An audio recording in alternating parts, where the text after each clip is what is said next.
Hi, I'm Danny with etrailer, and today we're going to take a look at, and I'm going to show you how to install the diode wiring kit on our 2023 Jeep Gladiator. There are going to be 5 main components for your flat toe setup, and starting over here, we're going to have the base plate. So that's going to be the device that attaches to the frame of your vehicle, and the other end will attach to your tow bar.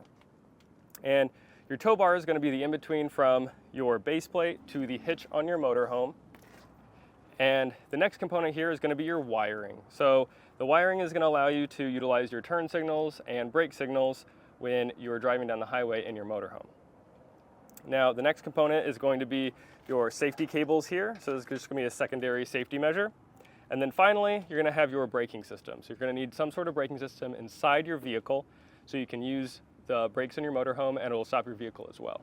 Once you have the diodes installed, it's really easy to connect everything. It comes with this provided umbilical, and you just plug it into your 7-way on your motorhome, and then the other end plugs into the provided 6-pole on your vehicle side. Now our neighbor today did upgrade to a metal 6-pole plug, but the one that comes in the kit will be plastic, but everything will mount exactly the same way. At the end of the day, this setup is going to allow you to tow your vehicle safely and legally down the road, allowing passersby to know which way you're turning.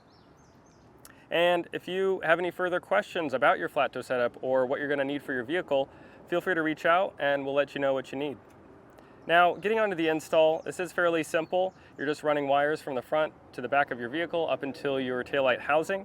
But if you don't have the time or tools to do it yourself, then feel free to check out our dealer locator and we can find a professional in your area to do it for you. But if you're ready to get this installed, follow along and I'll show you how to do it. To start off this installation, I went ahead and ran our wiring already, and I'll go ahead and show you the path I took. So I did drill a hole in our underbelly panel, and this is going to connect to our 7-pole wire plug in the front. But I ran this up inside here. Over here, this will eventually get zip tied out of the way here, and this goes up into the engine bay. So how I got the wires up here is I got some old airline tubing, or you could use something like a higher gauge wire, and I put it down in there, taped my wires on, and pulled them up through. And I went ahead and routed them and zip tied them to this wire harness that's already here.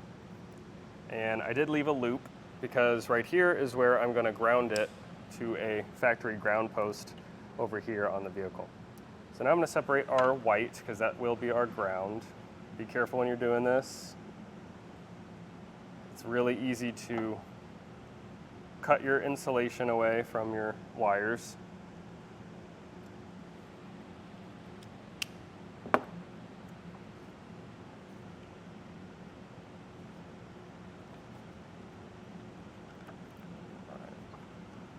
I got that separated. Now I'm going to go ahead and take my nut off the post here. Using a 10mm socket here to get this removed.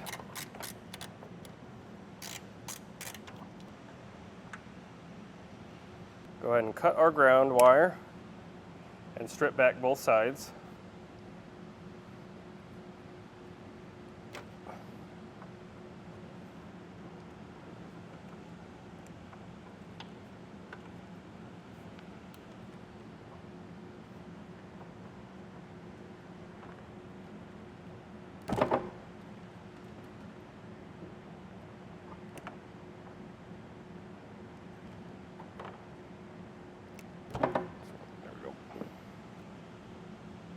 Go ahead and twist these both together.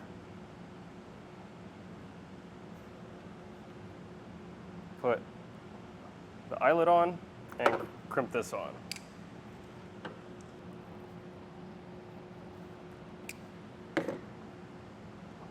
Now I'll put this on our post and replace the nut.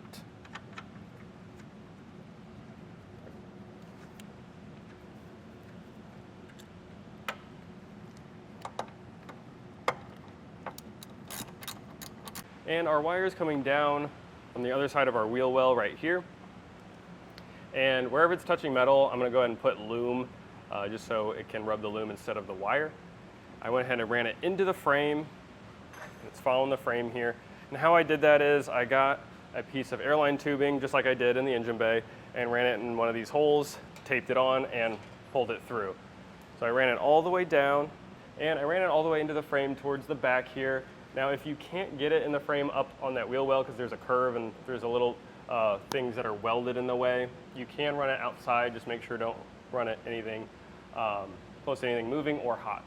So I went ahead and took my knife and separated all of our colors here.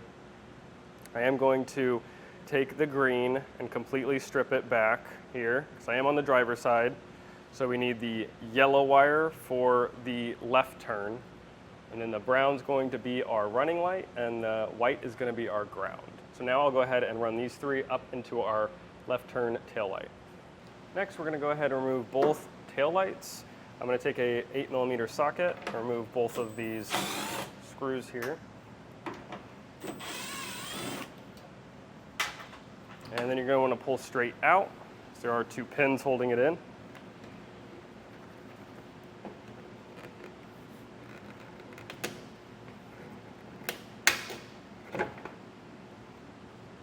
All right, those 2 right there. And now I'm going to take our plug, pull it out a little bit. You're going to want to pull down on this red tab. And then in between that red tab and the plug, there's going to be something you're going to push down on. That'll allow you to unplug your taillight. Now I'll go ahead and run the white, brown, and yellow wire up to where the taillight was. I'm also going to add another wire. This is going to be a jumper wire. It doesn't matter the color, but I'm going to use I had some extra white. So I'm going to go ahead and feed this up and pull them a little bit out. Now I'm going to go ahead and get the ground self-tapped in the back here. Now you can just ground it on the back instead of what we did in the engine bay, or vice versa, but we did both just to make it redundant and to show you both.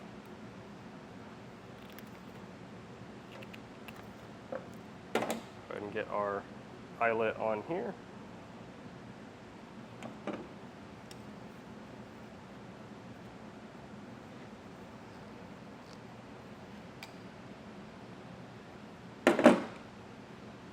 Use the self-tapper to self-tap it somewhere that's not going to interfere with anything.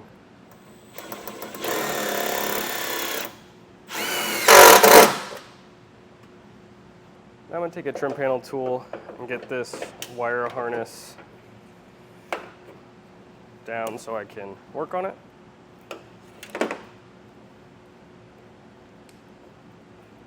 Now I'm going to cut back some of this fabric so I can have more wire. Next, you're going to test for your running lights or tail marker lights and your turn signal and your brake light. So we already tested them, but I have it turned on so you can see. So this first post, you can see it's blinking. That's going to be our yellow wire here. So that's going to be our turn signal and our brake signal. And then 3 posts over, you can see that's lit up, and that's going to be our running lights, and that's going to be the white with a gray stripe in it. Now I'm going to go ahead and cut our turn signal / brake light wire.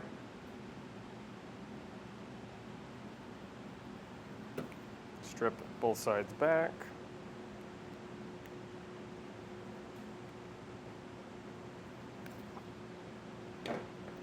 And your diodes will come with these connectors already on them. I'll just take one off.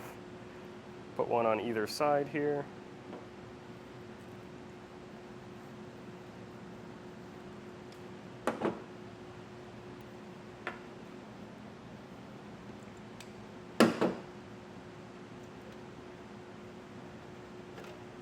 Now I'll take the yellow wire, strip this back a little bit as well, and put a connector on this one. Now I'll put the outpost facing out towards the taillight, and I'll put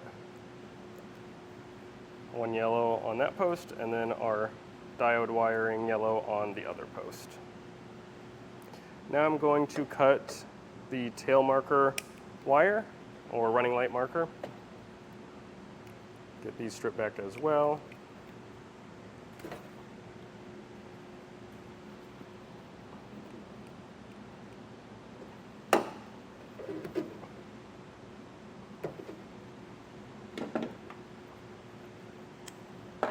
And put connectors on them. Now I'm going to put our jumper wire onto our taillight marker wire. I'm going to get these twisted together. And on one of the diode wires, you're going to have this yellow connector that is going to be bigger, and that will be for these two. I'll get these connected.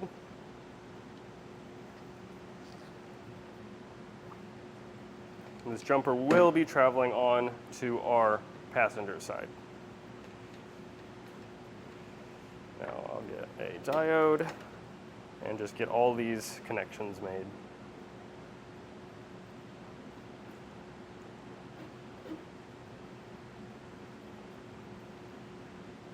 When we were running our wire over to the passenger side, we realized we just barely didn't have enough.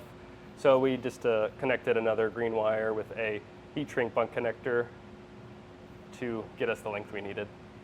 I went ahead and ran the green wire and the jumper wire, which is attached to our brown wire, underneath the vehicle and up into this pocket where our taillight was on the passenger side.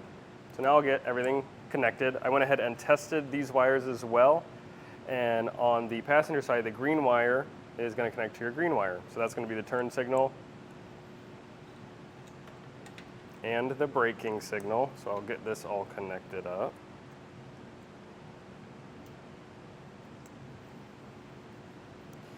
And our white wire, which is our brown wire, our running lights, it's going to go to our white and orange wire.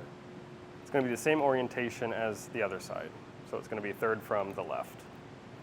Get this connected as well.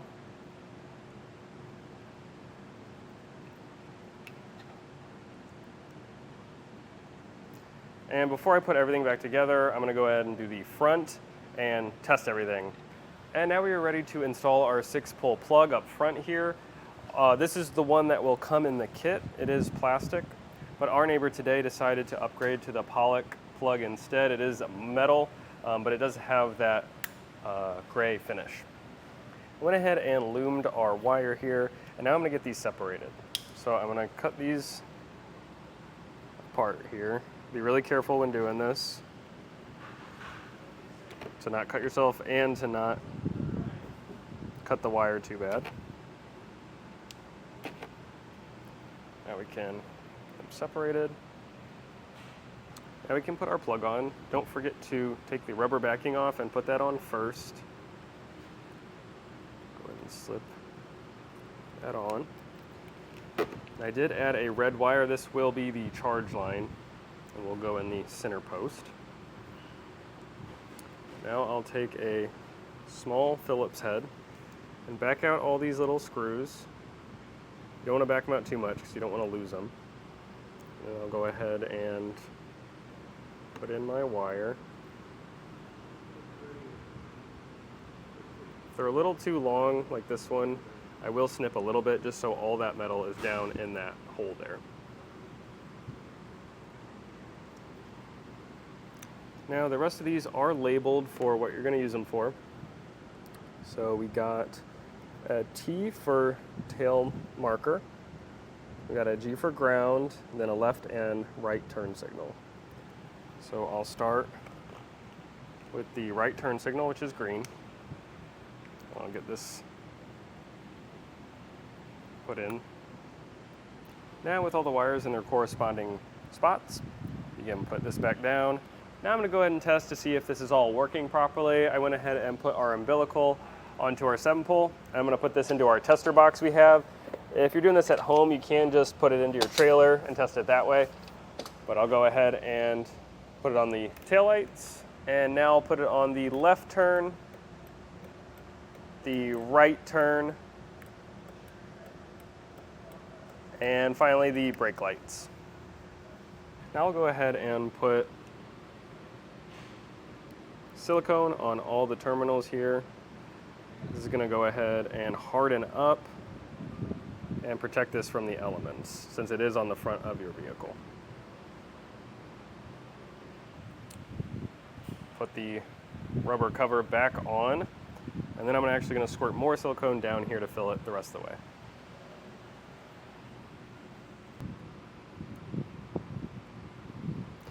Now I'll bring the loom down, tape it up, and attach it to our base plate. For this specific base plate, I am going to use some self-tappers, and I'm going to self-tap them in before so it threads them. And now I can go ahead and get the plug installed.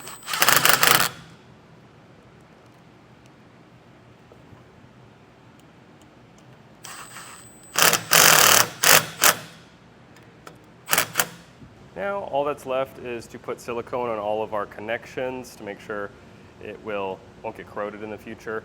And then I'll put everything back in place. There is sticky tabs that you can use if you have the room. Then I'm going to zip tie and tape everything else up underneath the vehicle, and then that's it. You're good to go. And that was a look at the diode wiring kit on our 2023 Jeep Gladiator.